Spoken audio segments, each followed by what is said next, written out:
power to make this life free and beautiful, to make this life a wonderful adventure. Let us fight for a new world, a decent world, that will give men a chance to work, that will give youth a future and old age a security. By the promise of these things, brutes have risen to power, but they lie. They do not fulfill that promise. They never will. Dictators free themselves, but they enslave the people. Now let us fight to fulfill that promise. Let us fight to free the world, to do away with national barriers, to do away with greed, with hate and intolerance. Let us fight for a world of reason, a world where science and progress will lead to all men's happiness. Let us all unite! Friends, next segment is focused on the International Tribunal for Natural Justice, the great work that we've done since 2015, since the inception of the International Tribunal. To those of you who've kept your eye on the ball over the last few years, you'll know that along with our Chief Justice, Sir John Walsh-Branner, and our Associate Justice, Chris Cleverly, we have taken on a fair body of work.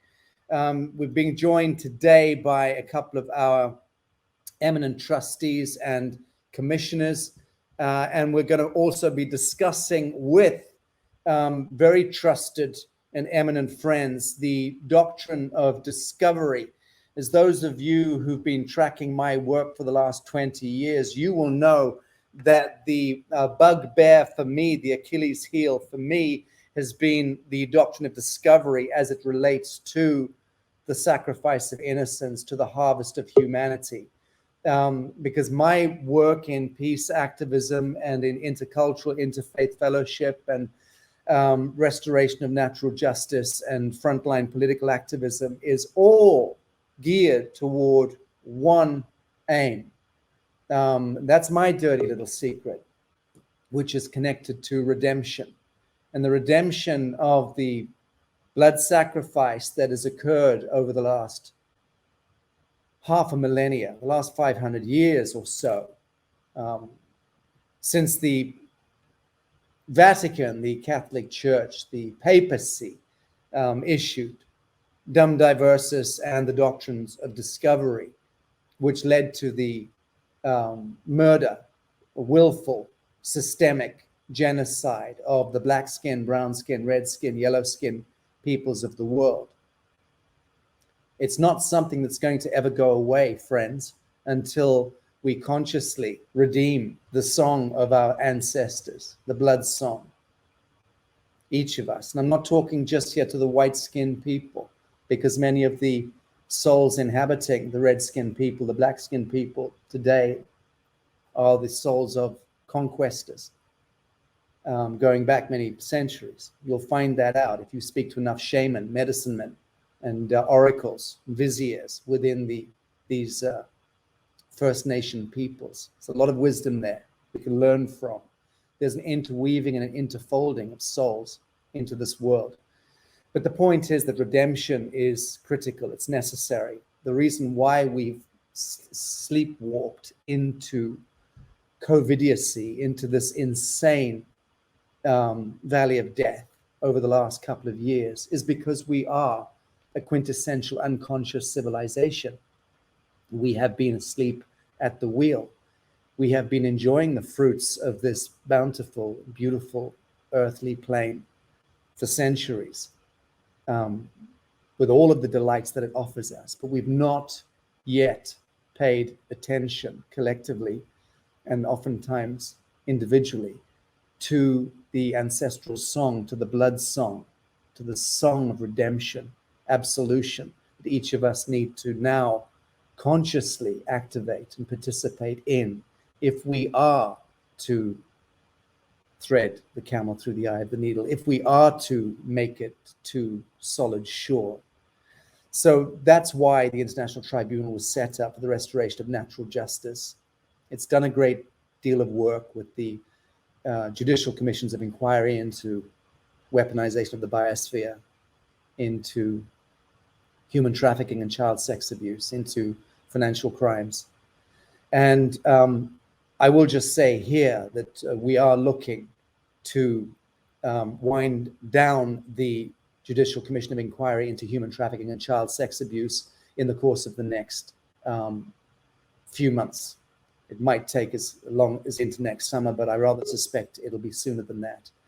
It's very timely that we try to wind that up. We thought when we launched that Judicial Commission that this would be a one-year exercise. Little did I know that 5 years later we would still be very much involved in the inquiry, in the investigation. And we've taken so many testimonials from so many survivors and witnesses and experts on the subject of human trafficking. And thankfully, and by the grace of God, that subject matter has become very much in the fore of our planetary culture. People are speaking about the harvest of innocence. People are speaking about ritual satanic abuse. People are speaking about systemic pedophilia. I'm not just talking about within the churches. I'm talking about just across the board. The sexualization of children, the transgendification of children for the love of Christ. All of this is taking place. The monstrosities of Babel, of Babylonia, of Sodom and Gomorrah are living in technicolor today. And it is our generation, it is our collective mind and heart that needs to navigate this space for ourselves and for our children, for our grandchildren. So let me just bring on my first eminent guest and beloved friend of mine, somebody who I've stood proudly shoulder to shoulder with on a number of missions impossible, let's just say that, over many years, and that is His Grace Bishop Ria Abu El-Assal from Jerusalem. Your Grace, but I will tell you this much, that this is one of the bravest beings on the surface of this earth. An incredible man.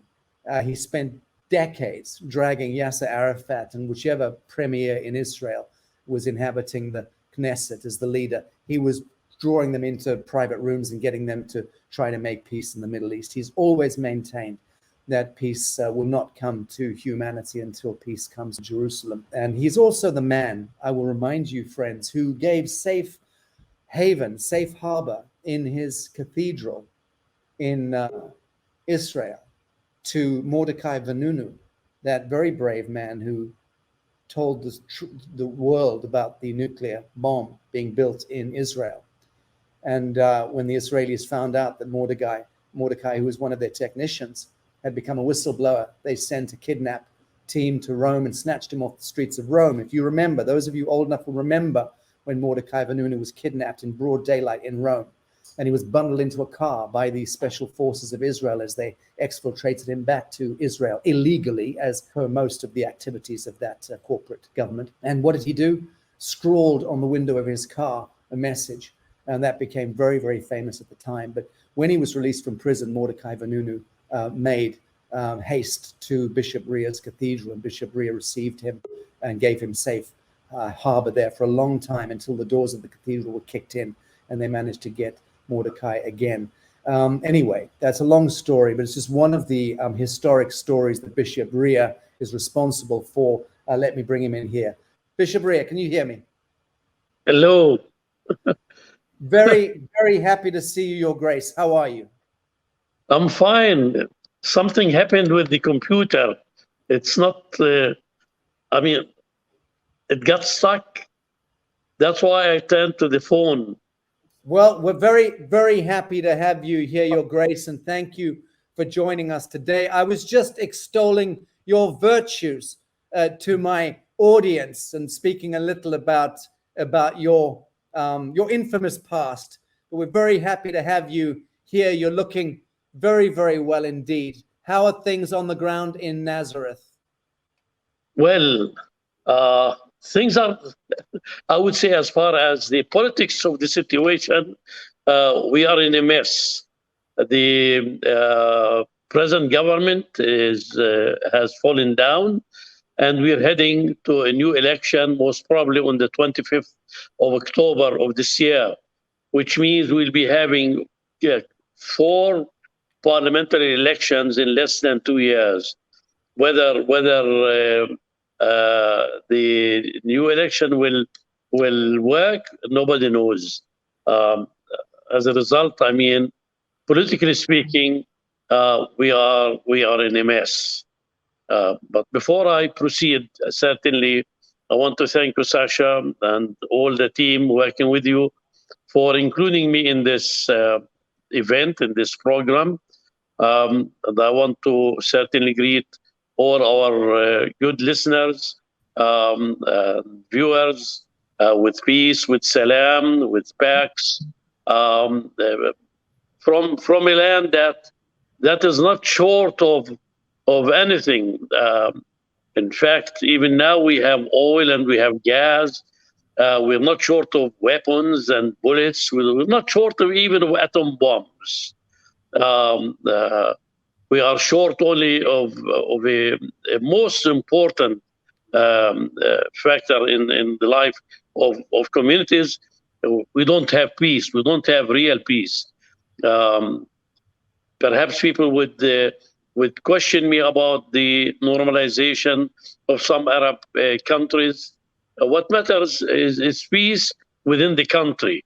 When I say within the country, within the Palestinians and the Israelis. Indeed. Both communities have been fighting over a piece of land. Both communities claim the land is theirs. The Israelis claim that was given them by Almighty God.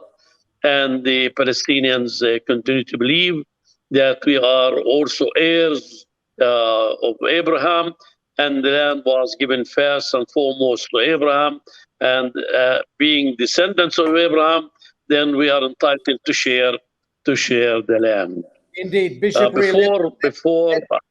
Forgive me, Bishop Ria, before you continue, because I want you to open with a prayer, but first I need to bring on our guests. So please just say a very quick hello to Reverend Dr. Nancy Ash, Trustee Dr. Sandra Rose Michael. Very good to see you too. Good to see you too. I'm very honored to be here. And the work of the ITNJ, the International Tribunal for Natural Justice, of course, is, I feel, just some of the most important work in exposing truth and bringing justice and peace. Indeed. Thank you, Sandra. And we're very excited about what's upcoming with the ITNJ this year. Of course, we're going to be announcing fairly shortly the new hearings, but we are today going to be focusing expressly on the doctrine of discovery, to which end let me bring on His Excellency David Cam. Those of you who follow my work know David Cam and the extraordinary work that he's doing. He's the Co-Secretary General of the Free Nations. And genocide, theft of lands, boarding, residential schools, ecocide, missing and murdered indigenous children is really the topic of focus today. But looking at the doctrine of discovery, it's a 500-year travesty which David and his extraordinary team are looking to expose to the world. And the International Tribunal for Natural Justice will be helping to preside over the hearings later this year. David, very welcome to the show. Thank you. Can you hear me? Very well indeed. How are you? Good. So great to be on the show. Today we wanted to talk about the doctrine of discovery because it's 500 years of crime that was advocated or made into law by the Vatican in the 1500s. So I think it's important that people understand the creation of this civilization, as we call modern civilization, is based completely on the doctrine of discovery. So, very good. Well, thank you, David. And I'm going to bring the rest of your team on here. Let me bring on His Excellency Mesfin Zaid. Mesfin, very, very happy to see you again. Also Co-Secretary General of the Free Nations. How are you, sir? Very good, sir. Nice to see you again, and nice to also see the other participants, and I'm very happy that I am on this show again. Very good. Thank you. Thank you for joining us. And finally, let me also bring in the other Co-Secretary General of the Free Nations, Sherry Lewis. Sherry, happy to see you. Happy to see you. Hello. Thank you for joining us. Thank you for joining us today. I think Bishop Ria was going to be leading us in prayer. Let me bring on Paramount Chief Sylvestre Nikale from Cote d'Ivoire. Finally, are you with us, Chief? Yes, I'm with you, and I'm very happy to be here again, and grateful for inviting me at this summit. It was an honor in the first place to be part of the first event in Bali, and it's equally an honor today to be here with you guys. Thank you very much. Thank you very much for joining us today. I'm very, very happy that you were able to make it. David, in the absence of Bishop Ria being able to join us for the opening prayer, would you or one of your team want to say a few words? But I want to just bring in Reverend John Floberg, who's the leader of the Clergy for Standing Rock, who gathered 500 clergy from 20 denominations to burn the doctrine of discovery at Standing Rock. John Floberg, you're very welcome today. Hello. Thank you for joining us. Very good. Here we go. John, would you like to lead us in prayer? I can. Thank you. That would be greatly welcome. Thank you. Let's pray. Gracious God, for our time together, we would ask that you'd give us ears to hear and use our voices to speak. Turn our minds and our hearts in good directions and help us to walk in peaceful paths. And we ask these things in the name of Christ. Amen. Thank you very much indeed. Very much appreciated. I hope that His Grace Bishop Ria can rejoin us from Jerusalem. I think that Sherry Lewis is back on. Please, you've got the floor if you wanted to give some blessing as well, please.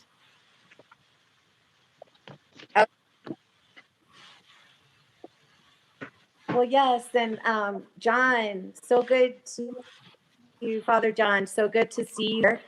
And thank you for that prayer. And just following up with that was actually a beautiful intro. And I will say, I'm very happy that Father John is here with us today as well, because when I first, speaking of the doctrine of discovery, John actually helped bring over 500 clergy to Standing Rock. And I was there the day that happened. And I was there the day that the doctrine of discovery was burned. Say coals were taken from the fire. And actually my Shema, who is my adopted. David, it looks like we've got a pretty lousy connection there with Sherry. How do you want to proceed? This is really your panel. How do you wish to proceed? Are there any particular discussion points we want to broach? I've got some which we can begin on, but I was also, I think one of your guests was intended to come on with some slides, with a slideshow. How would you like to proceed, David? Yeah, so just go over the small agenda that we put together. So we'll go through the list, and because the doctrine of discovery is 500 years of crime against, we believe it's crimes against humanity.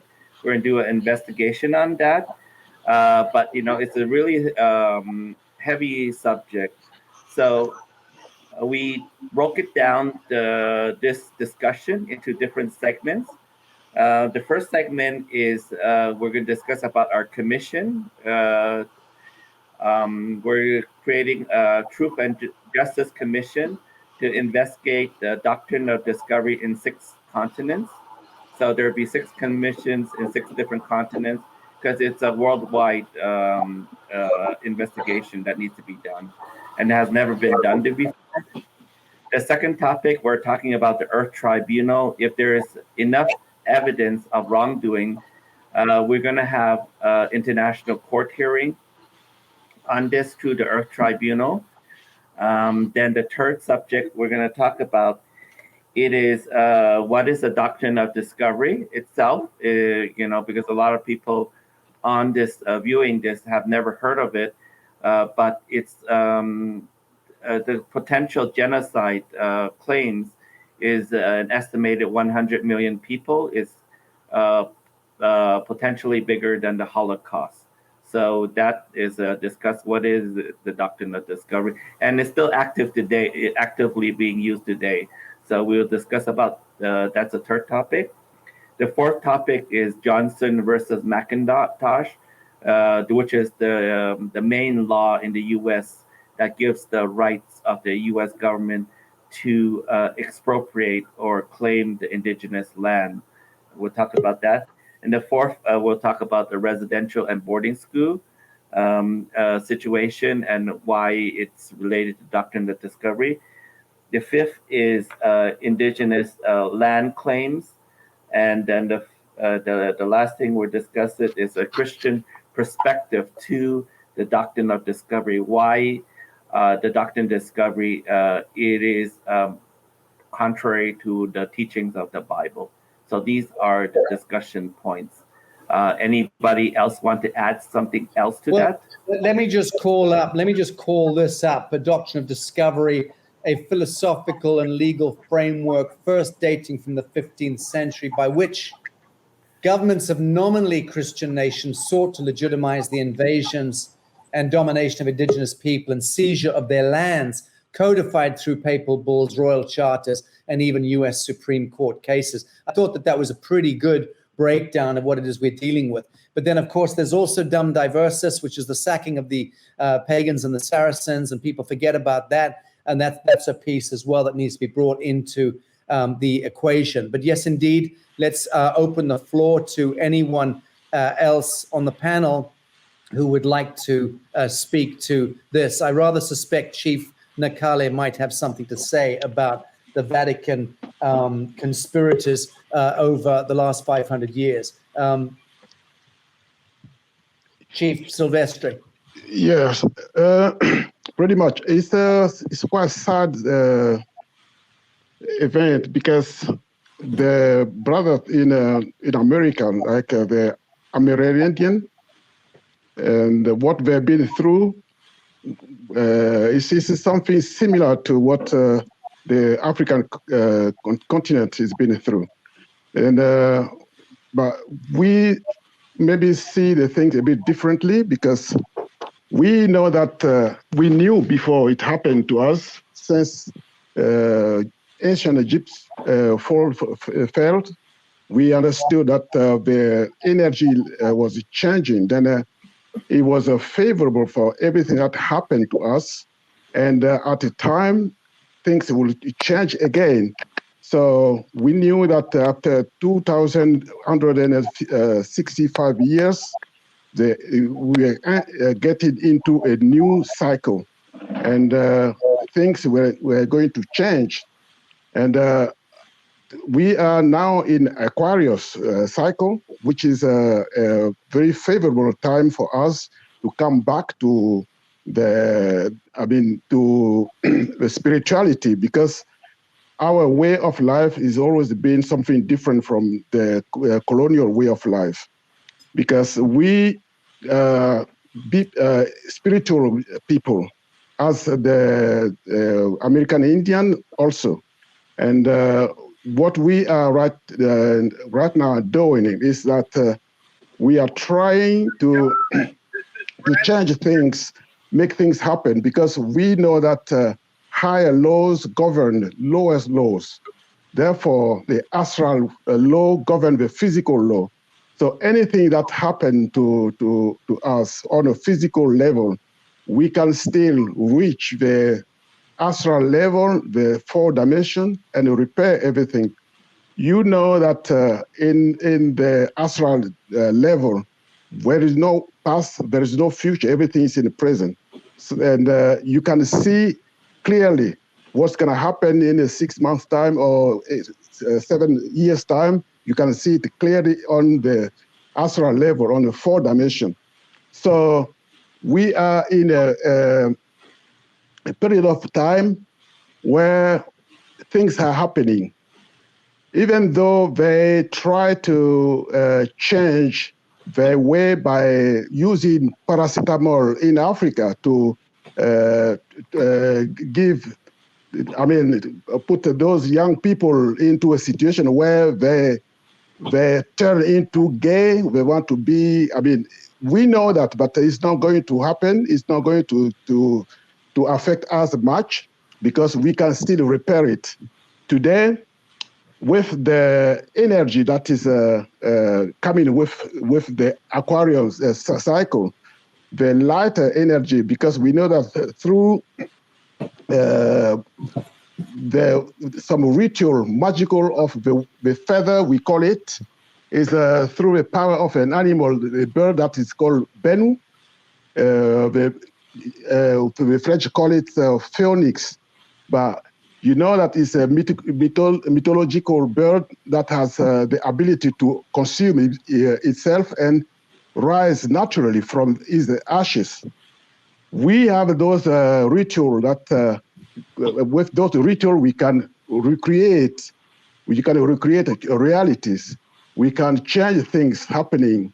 So we are positive. Then I could probably ask my friend, my brother from America, Indian people, to go back to the ritual, to go back to the feather, because we know that they have those rituals also. Their chief were having those hats made of eagle feathers. Those are very powerful things that they could use on the spiritual level to come back to, I mean, to repair everything, because the feather has the ability to transform heavy energy into light energy and light energy into heavy energy. So for us, by using those ritual of feather, you can change everything. Also, you can breach your contract and reconcile with your soul by blood. So it's not all gone. And what they should do, what we are doing is to repair everything from the roots, from the spiritual level before we can reach the physical level. So the era that we are in is very good for us. Then people are still trying to attack or to kill or to poison our people through vaccine, through pills, through anything. Even today, I had a message that in Nigeria, they found biological weapon things created by the America. But all those things, it was for them, it was meant to reduce the population of Africa. But if you see nature, we know that nature works differently. When you take something out of nature, you have to replace it to balance the energy. If you don't replace it, nature will do it. If you pay attention, many women that are pregnant now are having twins. So all those people that were killed by the system, they will be replaced. They are replaced now still. So we are not afraid of what's happening. We're not in a situation where they can't do anything, because the energy right now is not favorable anymore with what they were doing, because it's not the time of the heavy energy. It's the time of light energy. So the light energy will transform the very heavy energy into light. So we are not in a position of fear anymore in Africa, I would say. Bravo. Yes. Wonderfully stated. Thank you. Yeah. Thank you, Chief Silvestre. I do see that Sylvia has come in. David, would you like to make an introduction? Sylvia Matayoshi, she's one of our appointed commissioners. So we're establishing 6 commissions in 6 different continents to investigate the doctrine of discovery. And Sylvia is actually the first commissioner appointed for that. And she could explain her background and her experience in the indigenous issues. Sylvia, would you like to introduce yourself? Sylvia Matayoshi, very good to meet you. Thank you for joining us today. Thank you. Aloha. Nice to connect with all of you. Thank you very much. Mesfin Zayid, Sherry Lewis, and myself, David Kam, are the co-secretary generals of Free Nations. So we are creating a General Assembly of 1,000 indigenous nations and benevolent countries like the United Nations. So we're unifying them to create a General Assembly. We're actually in the process of acquiring land near Las Vegas, Nevada, to build this General Assembly building. And we created a judicial arm. It's called the Earth Tribunal, which is will be judicial arm of the Free Nations. And the Free Nations the first task is creating 6 commissions in 6 different continents. It's called the Truth and Justice Commission on the Doctrine of Discovery. So we gather evidence potentially for different issues. The main issue is crimes against humanity, which includes genocide, the theft of land and resources, then boarding and residential schools, issue missing and murdered indigenous women and children, and other heavy subjects that's brought through this doctrine of discovery. So this commission, this is the first time we're announcing the launch of this commission. In the next few months, we'll be recruiting commissioners in the different continents. And this commission is run by the Earth Tribunal with the assistance of the ITNJ, which is Sacha's organization, the International Tribunal for Natural Justice. Well, so they're helping us, but the main, it's being run by the Earth Tribunal with their assistance because they have many years of experience running these type of tribunals. The tribunals of the Earth Tribunal is actually a judicial tribunal with rights that are for basically for justice. They are able to issue court rulings and enforce it. So that's the difference between maybe the ITNJ and the Earth Tribunal. Let's discuss that momentarily, if you don't mind. So speak about the enforcement aspect. The enforcement aspect is of the Earth Tribunal is under universal contract law, where the parties to the agreement accepts the contract and becomes a law. So the Earth Tribunal is structured under the Mother Earth Constitution, and it's enacted through that. It's actually the Constitution is enacted through the people. So many people around the world will come together, sign it, and enact the Constitution, like the United States Constitution was enacted by the people. It says, Oh no, I people. understand. I understand. I'm just thinking more about the enforcement. I mean, of rulings, because that always becomes the kind of break point there. It is true that Interpol, for instance, it has a mandate, and it needs to uphold also UCC, international law and uniform code, and invariably Interpol is compromised on the ground in different jurisdictions. This seems to be the problem. So when you talk about enforcement, are you talking about going on the front foot and trying to get Interpol to fulfill its true mandate? So if indeed the tribunal or the court makes rulings under international law and convention, that you could lean on Interpol to be able to enforce. Is that the idea?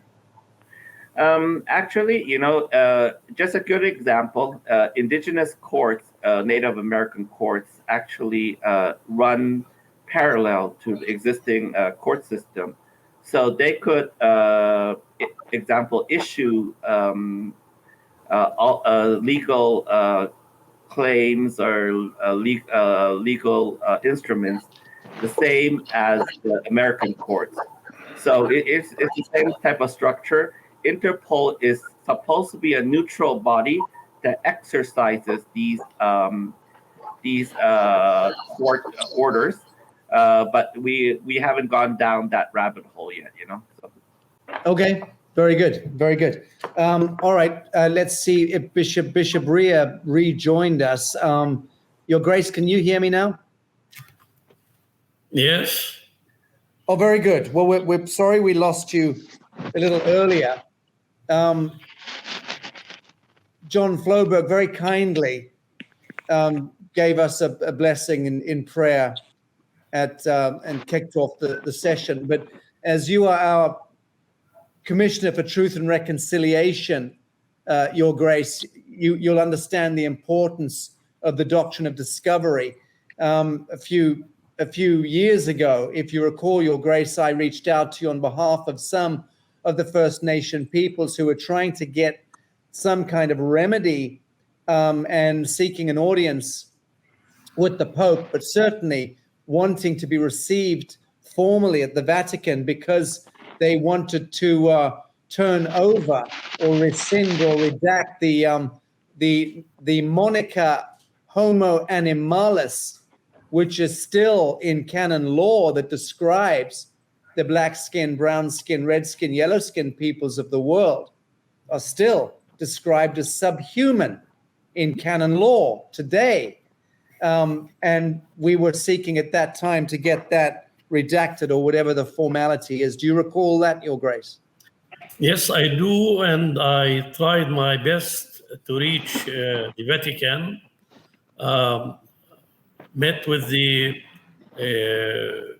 papal delegate in Jerusalem, and he did help me to reach the cardinal in charge of the papal bulls. And then I dropped a line about the papal bull of 1492, but received an answer, a verbal answer, by the apostolic delegate, as I said, in Jerusalem, who came to see me in Nazareth, saying that they cannot rescind a papal bull. They cannot cancel it. The most they can do is to freeze the papal bull. But I said this does not help. Freezing what has been already done in many ways does harm the cause of those who believe that they lost their land as a result of this papal bull. Then we helped a number of representatives of Native Americans, Aborigines from Australia and New Zealand. They called it the Long March to Rome. And I arranged for them, for as many as 12 of them, to shake hands with Pope Francis, and 3 to meet with the cardinal responsible. But they did not report back about their meeting. And since then, except for talking to some Roman Catholic people in position, very little has been done, neither for the Native Americans nor for others. So the doctrine of discovery and what became as a result, I thought that the leaders of the world would learn a lesson, but they did not. And to address an issue that goes back to 1492, while living an issue that happened in a similar manner in 1916, the so-called the Balfour Declaration. The question is kept in our minds and is asked: who gives whose land? Who gives whose land? What happened to the Native Americans? History tells us that as many as 50 million people have been killed, tortured, poisoned, and have been denied the right to stay on their land. After 500 years or so, a community called the Palestinians have lost their land as well as a result of first the partition plan of 1947, but before that, the Balfour Declaration that guaranteed or promised the Jewish people in the world to have a state of their own in Palestine. As a result, the world continued to be restless about the situation in the Middle East. The ongoing conflict, which is a conflict over a piece of land claimed by two parties, either it be shared within a confederated two states, or the world will continue to be engaged in a manner that may trigger another round of hostilities, which will not be good for either party. Those in 1492, those who discovered the New World were the powerful. Those who were found in the new land were the less powerful, and something need be done to continue to address this injustice until there is justice for the Native Americans, both in Canada and the United States, also the Aboriginals in Australia and in New Zealand, as much as also for the people of Palestine. Indeed. Your Grace, let me invite David in to speak to the very interesting background you've just painted for us. And David, if you want to bring any of your guests forward, please do. You hold the chair. Yes, let's hear this since the continuing conversation from Reverend John Fulbert, his experience on trying to rescind or revoke the doctrine of discovery, because he was instrumental in bringing 500 clergies from 20 different denominations to Standing Rock to burn the doctrine of discovery. Maybe continue the conversation from Bishop Ria on that, his experience. Okay, yeah.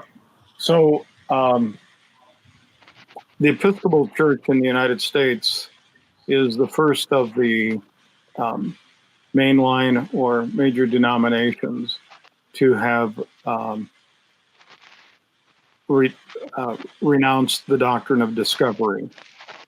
And we did that now several years ago. Other denominations have also done that renunciation. And then the World Council of Churches picked it up and did a renunciation of the doctrine of discovery as well, based on their member denominations that had done so.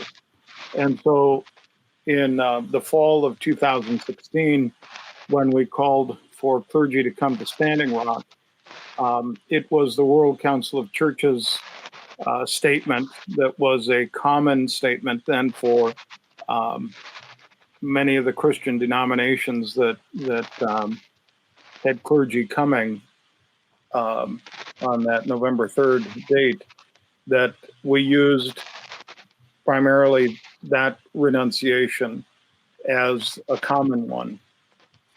But it isn't that we were the ones who burned at the doctrine of discovery.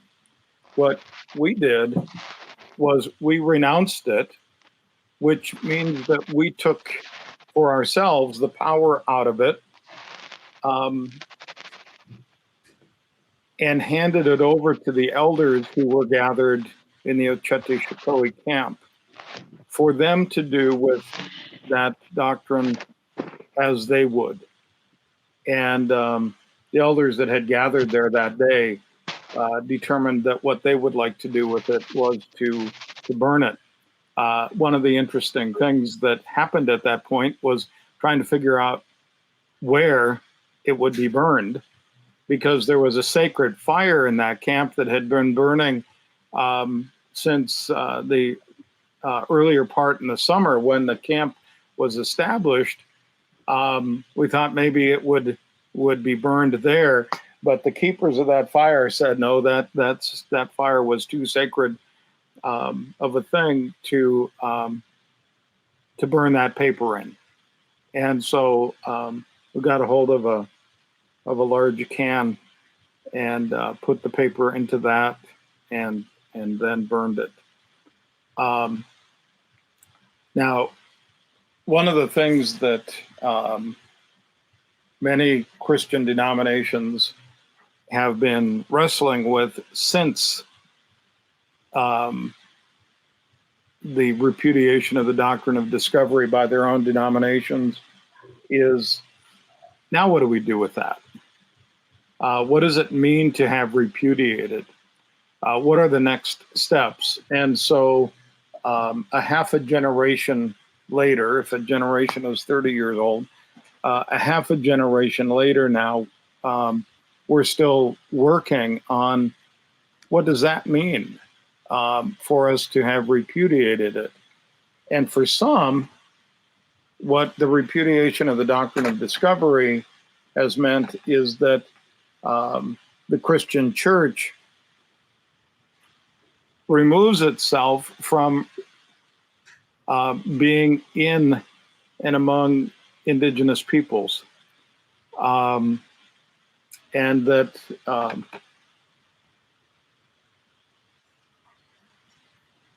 that we remove ourselves, and that isn't the language that's used in any of our repudiations. There has been a lot of talk about reconciliation, but I find in our context that the word reconciliation is not an adequate word that gets us very far. What I'm finding is that I don't use the word reconciliation any longer. I use the word reckoning, that there's a reckoning that has to take place about the doctrine of discovery and about white supremacy as it exists and has existed. And so that reckoning means to get at the root of things. It means to absolutely understand that an evil was done, and that we're not in control then of the how it gets lived out. That control needs to go to the people that we're recognizing that we've done harm to, and letting them establish a new platform, a new groundwork. In the Episcopal Church, that is taking place in some ways. One of the ways is that at our General Convention that's just coming up now this next month, we're going to be deciding whether or not to fund an independent group of people of color, who aren't answerable to the Episcopal Church's executive council or to the General Convention, but but have the wherewithal added each year for them as members of the Episcopal Church to bring about this reckoning, this understanding, and a good Christian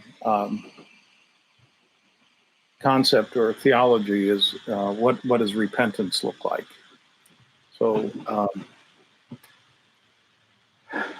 what we're in the midst of that, and it's not going to be a quick turnaround.